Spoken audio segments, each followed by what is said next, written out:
Listen, because you will not hear the recording a second time. Listen carefully and answer questions 1 to 7. Good evening, this is WebNet and you're speaking with Natasha. How can I assist you today? Hello, Natasha. I tried to log into my WebNet account yesterday and I realised I'd forgotten my password. Are you able to help me with that? Of course.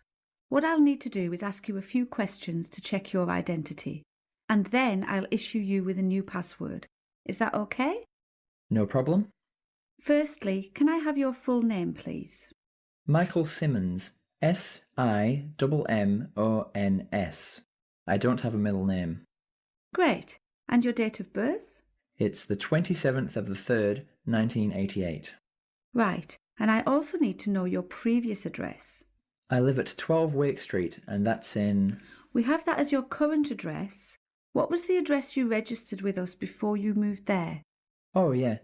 I used to live at 319 Ocean Drive. That's in East Providence.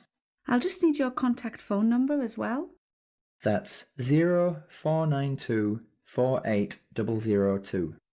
And just a few questions about your account. Do you know what your current data allowance is? I upgraded to the Gold account not long ago, so it's unlimited. Yes, unlimited data. Right, now can you just tell me about your payment plan? Which plan are you currently on? Do you know? Oh, hang on a minute while I think. Yes, I started off with a 12-month automatic renewal, but a few months ago I switched to the 24-month plan. That's fine. Now, when you first registered for WebNet, you selected 2 secret questions and provided us with the answers. In order to issue you with a new password, I need you to answer those questions for me. Firstly, what is your mother's maiden name? My mother's name is Sarah. That's Sarah with an H. That sounds like her first name. We're looking for her maiden name. That's her family name before she was married. Oh, sorry, I misheard. It's, White. White as in the colour? Yes, that's right. Now, the other question you chose to answer, what was your first pet? The first pet I ever had? Yes. It was actually a goldfish. That's what it says on your file. OK, that's all done for you, Mr. Simmons. I've sent you a generic password, which should arrive in your email box within a few minutes. I'll just make a note of the date, 30th of June. When you log in, I suggest you go to the Members Details section on the website and change it to something you're going to remember. Wonderful, thanks. Before you hear the rest of the conversation, you have some time to look at questions 8 to 10.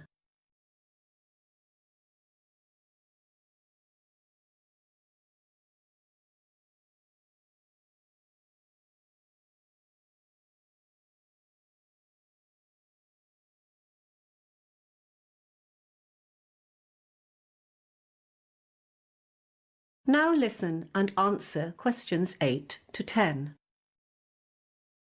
Is there anything else I can help you with today? Yeah, there are a few things. I've been having some connection issues recently. I think the problem is with the cable that connects the modem to the computer. Do you supply those? You need a new cable. Not a problem. I'll arrange for that to be sent off tomorrow. Thanks. Also, I'm currently signed up for 3 of your services: home phone, mobile and broadband. I use the internet a lot, on my computer and on my mobile, but to be honest, I never use the home phone and I don't see why I should keep paying for that plan.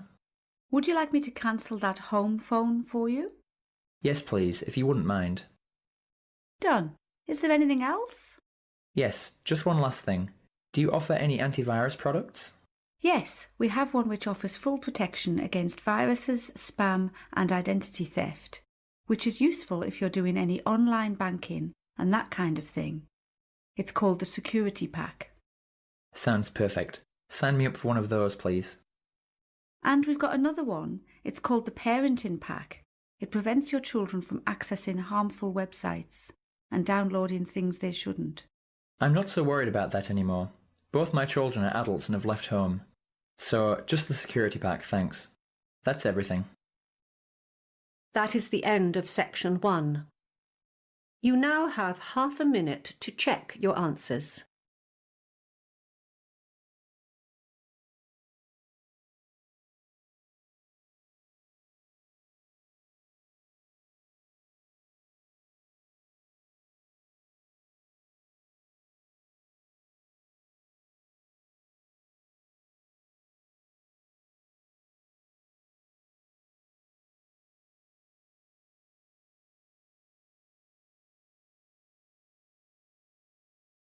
Now turn to Section 2. Section 2. You will hear a man who owns a holiday home talking on the phone to a woman who has rented it. First, you have some time to look at questions 11 to 16.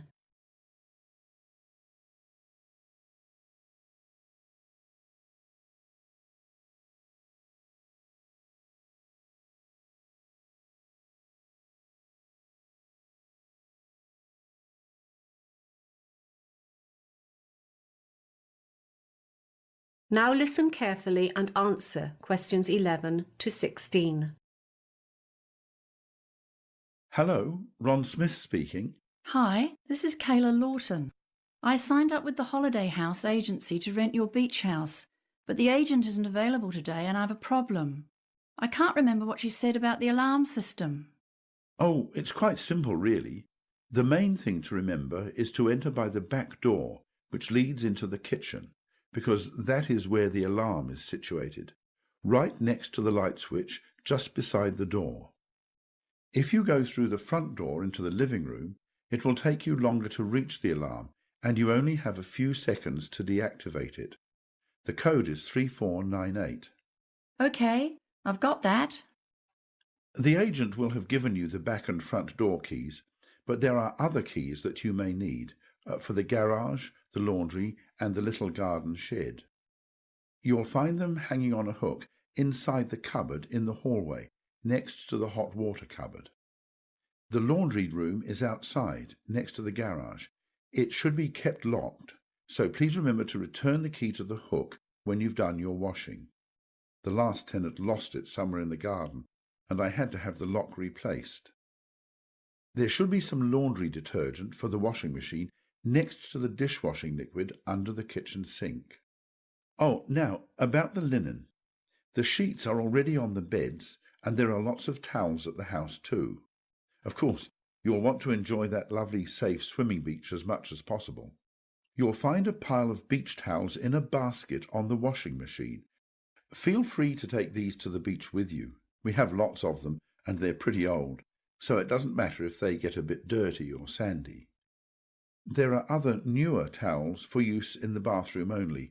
These are in the hot water cupboard on the shelf up above the cylinder. Please don't take these ones down to the beach. Ah, what else? Oh yes, I should tell you that the electricity supply is generally reliable, but sometimes there are power surges which make a few light bulbs blow. If that happens, don't worry. There are spare light bulbs in a shoebox on the chest of drawers in the bedroom. That reminds me, the main power supply is switched off at the mains box, which is above the front door. The first thing to do when you arrive is to pull down the large lever. It's clearly labelled mains switch. You don't need to touch any of the other switches. Thank you. Anything else? Before you hear the rest of the conversation, you have some time to look at questions 17 to 20.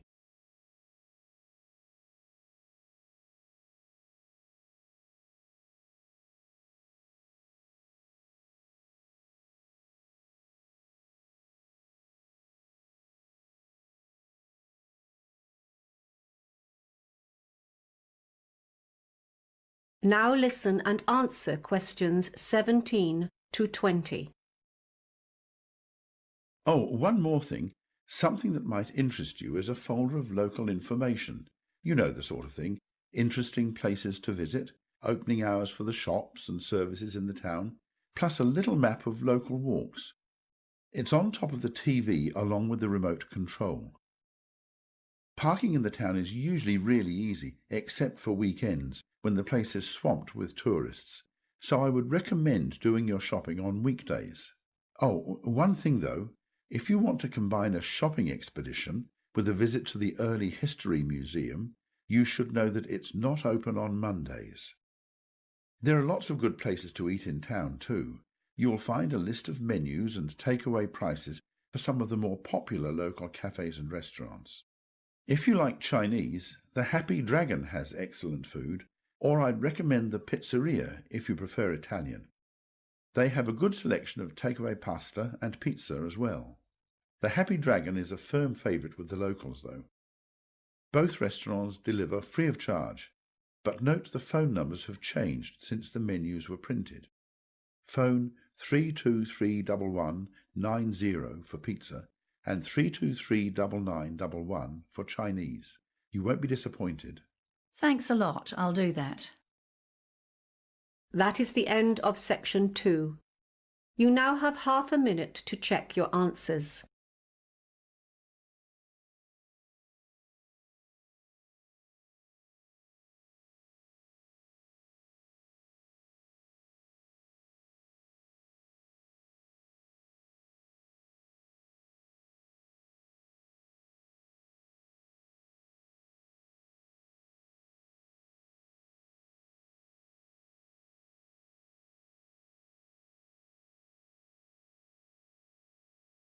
Now turn to section 3.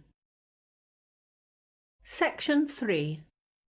You will hear a college professor and a postgraduate student, Diana, discussing her recent internship experience. First, you have some time to look at questions 21 to 25.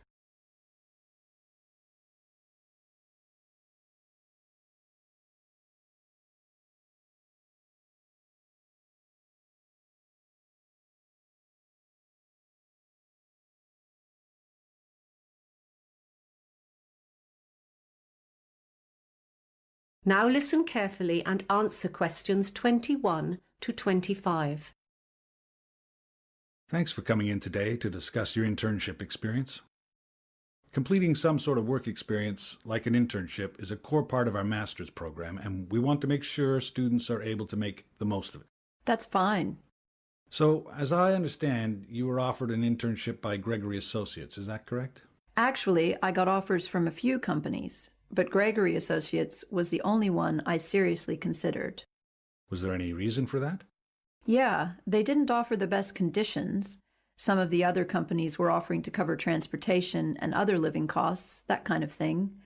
But I knew Gregory Associates was a widely recognized leader in the industry, and that was the big factor for me. And were you happy with your choice? Well, yes and no. Mixed feelings? Yeah, I mean, don't get me wrong. Everyone in the office was great. They didn't talk down to me, and they were always happy to assist if I wasn't sure about something. Was it the work, then? Some students do find internships a little tedious and boring. It's not that it was boring. I was doing new things every day, and I loved that. They really kept me on my toes. It's just that I'm studying economics, you know? But most of the projects I was assigned to involved more administrative stuff. It just wasn't relevant to what I've been studying. I'm sorry to hear that. I'll make a note of it. Let's talk about the good things. What did you particularly enjoy about the experience? Well, as an intern, the managers do tend to keep you at arm's length. They just don't trust you enough to let you take on a lot of responsibility for the big projects. That's understandable. Yes, but in a way, I liked that, because I got to stand back and watch and get a real sense of how a company like that runs on a day-to-day basis. And that was the highlight for me. Well, that's great to hear. How did you find managing the internship alongside your study commitments? Well, because my internship was over the summer break, that wasn't an issue for me at all. Okay. What would you say was the biggest struggle then? In the beginning, I might have said the hours. Those 6 a.m. starts were tough. But I quickly got used to that. In retrospect, the biggest difficulty was getting by on such a tight budget. As I wasn't earning anything, the whole experience really drained my savings account. Yeah, that can be tough. And my last question, what was the outcome of this internship for you? Some of our students are lucky enough to get offers of employment before finishing. At first, I was hoping I would be one of them. In the end, I wasn't, but I'm happy about that now. Why is that? Well, over the course of the internship, I ended up reconsidering whether this industry is really for me after all. I'm going to finish my degree, because I'm only a semester away from graduation now. But then after that, I've decided to pursue a different line of work. Well, I do hope you're successful with that. Before you hear the rest of the conversation, you have some time to look at questions 26 to 30.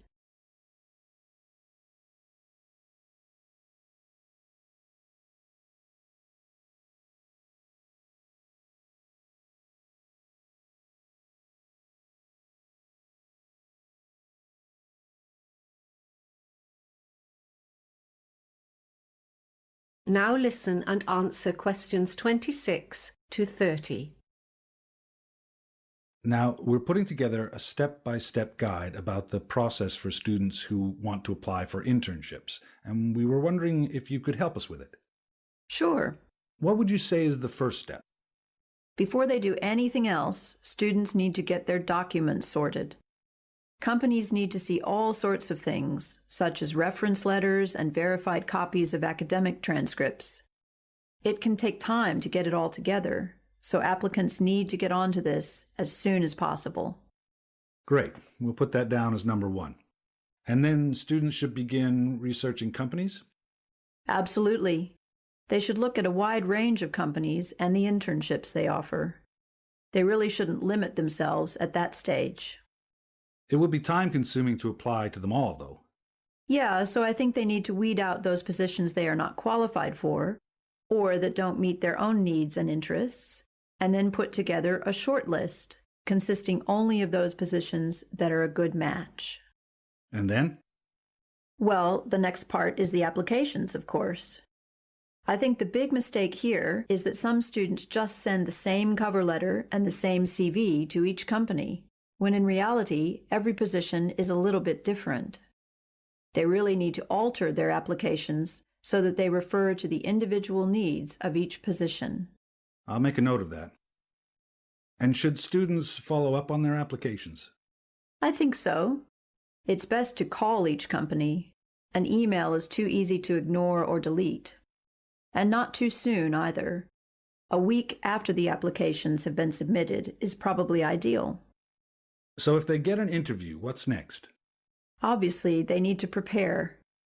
For me, this included all sorts of things, like practicing my body language in front of the mirror and researching common interview questions online. Any tips for the interview itself? Most students are so obsessed with having the right answers, but I think the most important thing is actually to ask questions. It shows the employer that you are genuinely interested in their company and in the position. That's really helpful advice. Thanks for coming by today. No problem. That is the end of section 3. You now have half a minute to check your answers.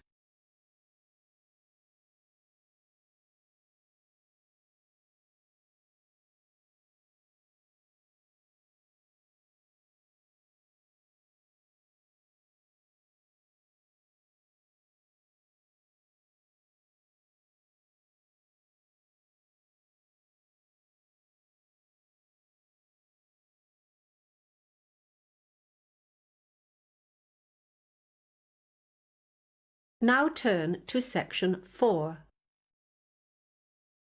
Section 4. You will hear the first lecture of a course in development studies. First, you have some time to look at questions 31 to 40.